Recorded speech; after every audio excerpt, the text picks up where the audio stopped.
사랑하는 은혜와 진리 장로교회 교우 여러분, 어젯밤도 평안하셨습니까? 오늘도 예수 그리스도를 믿는 믿음으로 살아갈 때 우리의 삶에 하나님의 놀라운 능력이 선명하게 나타나는 하루가 되시기를 주님의 이름으로 축원합니다. 오늘 새벽에 만나 본문은 사도행전 17장 1절에서 9절입니다. 사도행전 17장 1절에서 9절을 제가 읽어드리겠습니다.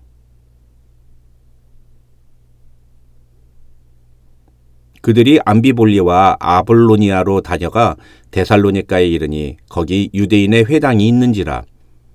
바울이 자기의 관례대로 그들에게로 들어가서 새 안식일에 성경을 가지고 강론하며 뜻을 풀어 그리스도가 해를 받고 죽은 자 가운데서 다시 살아나야 할 것을 증언하고 이르되 내가 너희에게 전하는 이 예수가 곧 그리스도라 하니 그 중에 어떤 사람 곧 경건한 헬라인의 큰 무리와 적지 않은 귀부인도 권함을 받고 바울과 실라를 따르나 그러나 유대인들은 시기하여 저자의 어떤 불량한 사람들을 데리고 떼를 지어 성을 소동하게 하여 야손의 집에 침입하여 그들을 백성에게 끌어내려고 찾았으나 발견하지 못하매 야손과 및 형제들을 끌고 읍장들 앞에 가서 소리질러 이르되 천하를 어지럽게 하던 이 사람들이 여기도 이르매 야손이 그들을 맞아 들였도다.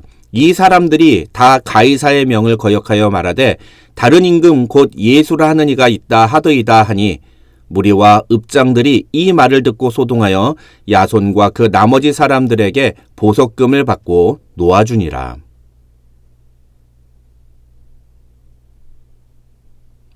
빌립보에서 상인연합회 사람들의 억울한 누명 때문에 감옥에 갇혔던 바울 일행은 하나님의 능력으로 자신들이 무죄임을 입증하고 감옥에서 풀려나게 됩니다.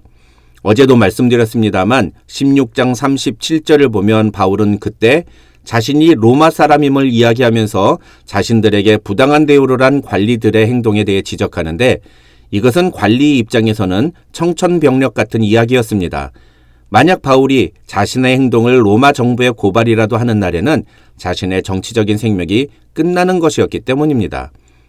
그래서 그 말을 듣자마자 관리는 바울에게 찾아와 정중하게 바울 일행을 대우하면서 그 성에서 떠나달라고 요청합니다.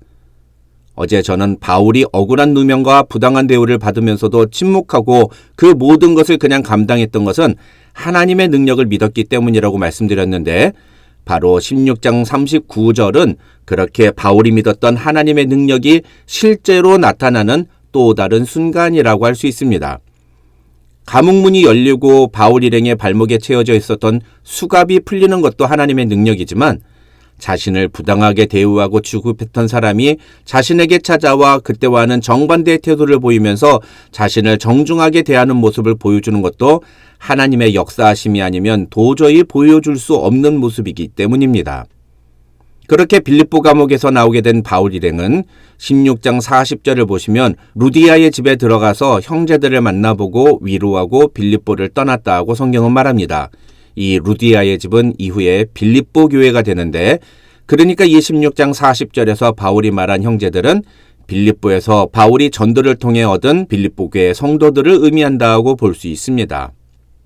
그렇게 빌립보를 떠나 바울과 실라가 이동한 것은 마게도니아 지방의 수도요 로마로 향하는 중요한 길목에 있었던 데살로니가라는 도시였습니다.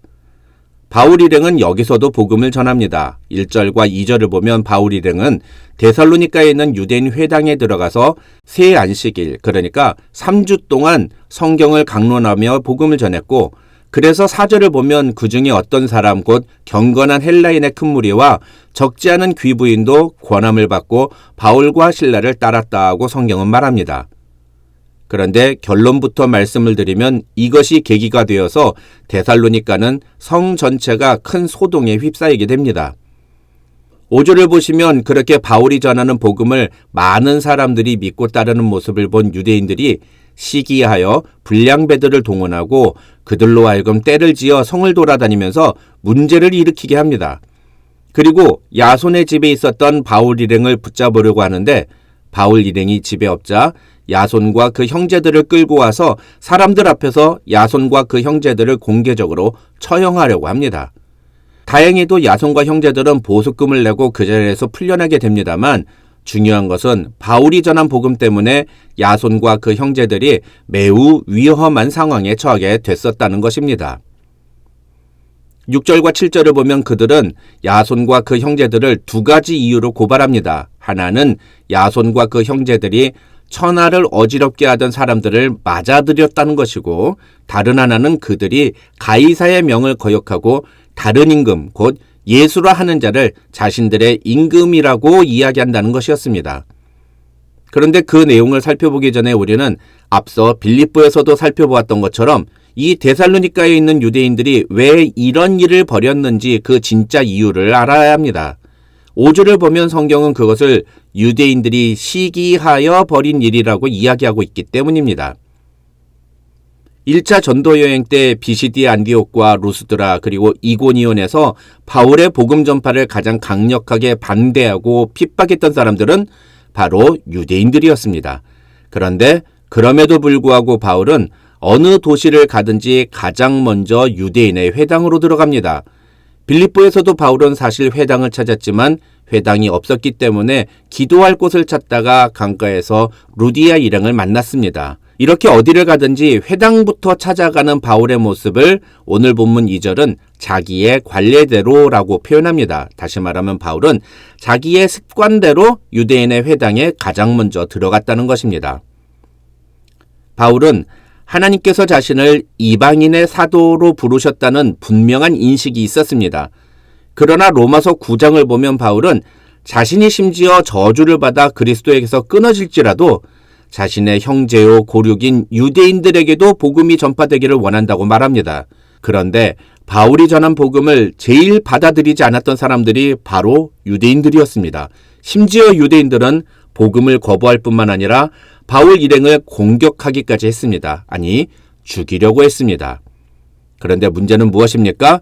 그렇게 유대인들이 바울을 공격하는 것까지는 이해가 되는데 그로 인해 진짜로 피해를 본 것은 야손과 그 형제들이었다는 것입니다. 야손의 입장에서는 타지에서 온 손님을 그냥 맞이해 준 것뿐이었는데 그것은 유대교의 관점에서 보더라도 지극히 타당하고 당연한 태도인데 그런 자신이 맞이한 손님이 바울 일행이었다는 이유 하나만으로 지금 사람들에게 붙잡혀서 고생을 하고 심각한 위협에 처해진 것입니다. 손님 한번 대접했다가 죽을 상황에 놓이게 된 것입니다. 중요한 것은 이 사건 이후로 야손과 그 형제들뿐만 아니라 데살로니가 교회의 교인들 모두가 유대인들로부터 핍박과 공격을 받게 되었다는 것입니다. 사실 바울은 그 후에 몇 번이나 데살로니가로 다시 들어가려고 했지만 상황이 여의치 않아 실패합니다. 학자들은 바울이 뒤늦게 고린도로 온 디모데에 의해서 데살로니가의 소식을 들었는데 디모데는 데살로니가의 성도들이 박해 가운데서도 믿음을 굳게 지키며 사랑과 소망 안에 서 있다는 이야기를 전해주었다고 설명합니다.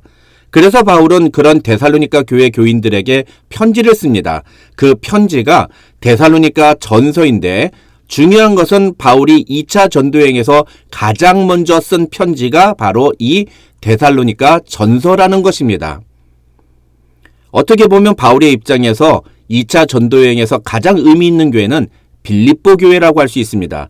가장 먼저 복음을 전한 것도 빌립보 교회고 또 자신의 사역에 가장 큰 도움이 되었던 것도 빌립보 교회였습니다.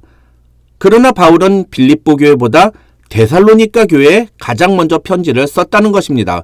왜 그럴까요?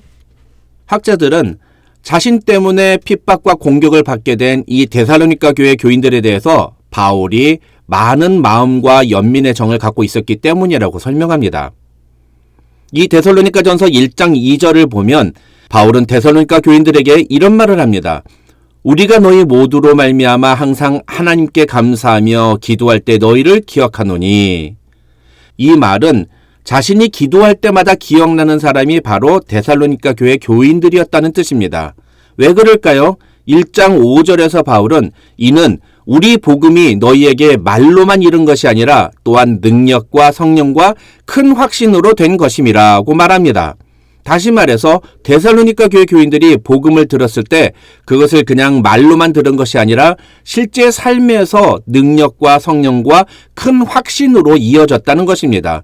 그러면서 1장 6절에서 바울은 너희는 많은 환난 가운데서 성령의 기쁨으로 말씀을 받아 우리와 주를 본받는 자가 되었다고 말합니다. 다시 말해서 야손과 그 형제들이 당한 것과 같이 복음 때문에 환난과 핍박을 받는 상황이 되었지만 너희가 그런 상황 속에서도 믿음을 지키며 바울과 예수 그리스도를 본받는 그리스도인의 모습을 보여주었다는 것입니다. 도대체 어떻게 이런 일이 가능할까요? 데살로니가전서 2장 13절에서 바울은 그 이유를 이렇게 설명합니다. 너희가 우리에게 들은 바 하나님의 말씀을 받을 때 사람의 말로 받지 아니하고 하나님의 말씀으로 받음이니 진실로 그러하도다. 이 말씀이 또한 너희 믿는 자 가운데서 역사하느니라. 사랑하는 성도 여러분, 우리 은혜아진리 장로교회 교우라면 누구나 주일과 수요일 그리고 매일 새벽의 만나를 통해 하나님의 말씀을 듣고 있습니다. 그렇다면 여러분은 그 말씀을 어떻게 받고 계십니까? 과연 그 말씀이 여러분에게도 하나님의 능력과 성령과 큰 확신으로 나타나고 있습니까? 우리가 듣는 그 말씀이 우리의 삶에서 능력과 성령과 큰 확신으로 나타나려면 우리에게 무엇이 필요합니까? 데살로니가전서 2장 13절에 의하면 바울은 우리가 그 말씀을 받을 때 그것을 사람의 말이 아니라 하나님의 말씀으로 받는 태도가 필요하다고 말하고 있는 것입니다. 사실 데살로니가 교회에 대한 이야기는 성경에서 9절밖에 안 되는 매우 작은 분량입니다. 그러나 데살로니가전서 2장 19절과 20절을 보면 바울은 그런 데살로니가 교회를 향해서 우리의 소망이나 기쁨이나 자랑의 면류관이 무엇이냐? 너희는 우리의 영광이요 기쁨이니라 하고 말합니다. 어떻게 이런 말을 할 수 있었을까요? 데살로니가전서 1장 8절에서 바울은 그 이유를 이렇게 말합니다. 하나님을 향하는 너희의 믿음의 소문이 각처에 퍼졌으므로 우리는 아무 말도 할 것이 없노라. 사랑하는 성도 여러분, 오늘 이 아침에 부족한 제가 전하는 이 말씀을 하나님의 말씀으로 받음으로 여러분의 삶 속에도 하나님의 능력과 성령과 큰 확신이 나타나는, 그래서 이 베이커스필드 지역에 여러분의 믿음에 대한 소문이 퍼져나가는 그런 은혜가 함께 하시기를 주님의 이름으로 축원합니다.